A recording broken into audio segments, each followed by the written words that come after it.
Badai mengejutkan pekan ini seolah mengguncang musikus Charly Setia Band. Pasalnya tak ada angin, tak ada hujan.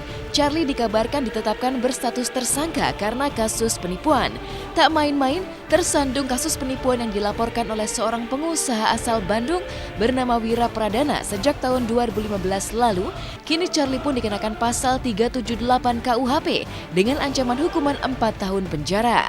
Uniknya pengacara Charly justru mengaku tak tahu menau tentang status Charly yang sudah meningkat menjadi tersangka, menjulangkan tanda tanya besar. Ada apa dengan pihak Charly? Mungkinkah pihak Charly berusaha menutup-nutupi keberadaan Charly?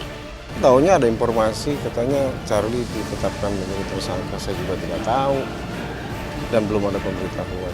Nah, ini masih tahap penyidikan ya, tentunya ya saya kan dengan tim saya kuasa hukum yang lain beserta Charly akan menghormati proses hukum. Kita akan kooperatif. Apa yang sebenarnya terjadi dengan Charly Van Houten?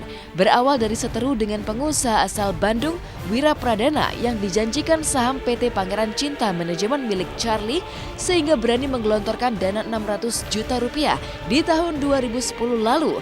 Mungkinkah Charly tega melakukan penipuan? Butuh waktu untuk membuktikannya. Yang jelas, sebelum naik status menjadi tersangka, Charly masih santai menjawab persoalan hukumnya dengan Wira dengan sikap pasrah seperti berikut ini. Saya awalnya dikenalkan oleh teman saya dari Bali, terus dikenalkan katanya Charly lagi bikin proyek, membutuhkan partner lah, investor gitu. Nah, kebetulan saya ditemukan, kemudian ya disitulah mulai saya ditawarin untuk investasi tahun 2010 gitu kurang lebih. Nah, ditawarkan investasi, ditunjukin ini peluangnya seperti ini, lagu-lagunya juga ditunjukin, artis-artisnya juga ditunjukkan, peluangnya ke depannya seperti apa. Ya di situ saya tertarik lah gitu. Di manajemen artisnya juga saya ditawarkan keuntungan di situ. Ya seperti itulah kurang lebih. Dari keuntungan CD, RBT, kemudian kalau artisnya mungkin manggung dapat fee juga di situ. Dulu sih cukup langsung komunikasinya langsung, terus nggak tahu semakin lama kok sepertinya ya itu kita nggak pernah dapat laporan secara tertulis, kemudian ya lama-lama semakin jauh gitu aja.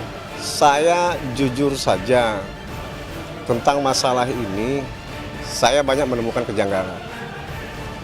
Kenapa? Karena ini kan dua orang yang berbisnis, bekerja sama, membuat suatu usaha. Usahanya itu membuat album kompilasi. Nah, Charly dengan keahlian dia sebagai musisi, baik mencipta lagu, mengaransemen dan lain-lain, itulah kontribusinya, itulah harta kekayaannya. Yang satu dengan modalnya, saya nggak tahu ini pelapor dendam apa sih sama Charly sampai segitunya. Kayak uang udah 10 miliar aja.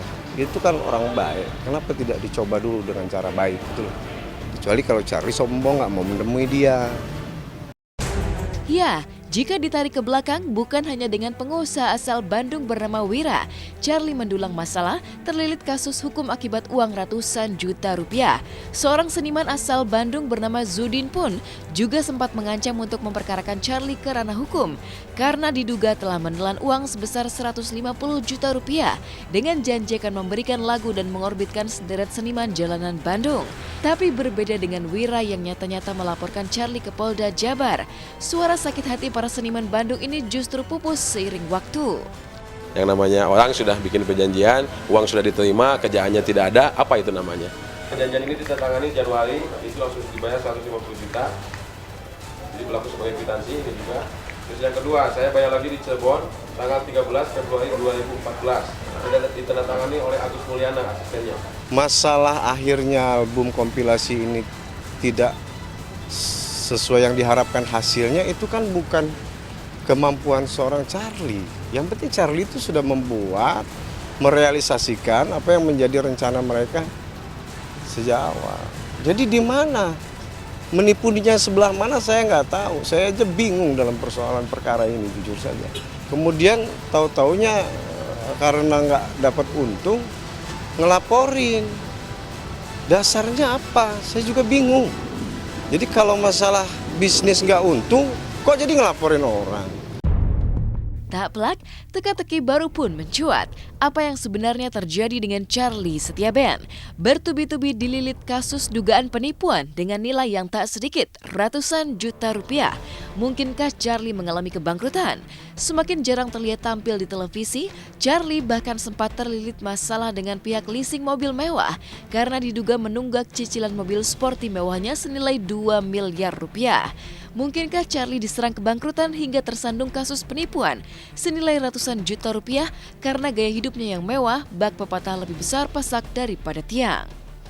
Kebetulan memang aku ada kendaraan yang memang disingkan gitu ya, disingkan. Dan kebetulan ada waktu itu ke depan telatan 2 bulan. Oke, 2 bulan, tiba-tiba lagi dipinjam mobil itu sama teman, terus di Bandung, tepatnya terus dirampas.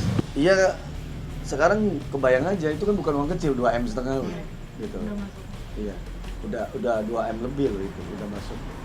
Iya, hal-hal kayak gitu kan wajar, gitu kan. Hal-hal yang wajar saja, tapi kan yang terpenting adalah dibayar tuh, gitu loh. Ya nggak, kecuali ada persoalan mobil itu diapain, gitu, dibawa kabur, aku juga nggak kemana-mana.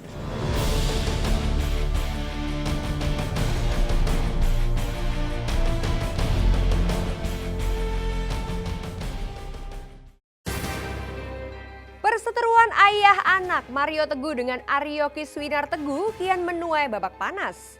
Setelah ditantang tes DNA, kini Aryo yang sempat menghilang mendadak berani muncul. Menggandeng Aryani sang ibu lengkap dengan pengacara. Justru lewat Aryani lah terkuak pengakuan bahwa Mario Teguh lah yang berkhianat dan tidak mengakui Aryo sebagai anaknya. Benarkah orang ketiga yang dimaksud Aryani adalah istri Mario Teguh saat ini? Dan benarkah Deddy Corbuzier sudah siap dengan langkah baru menolak somasi Mario Teguh? Simak beritanya hanya di Hot Shot sesaat lagi.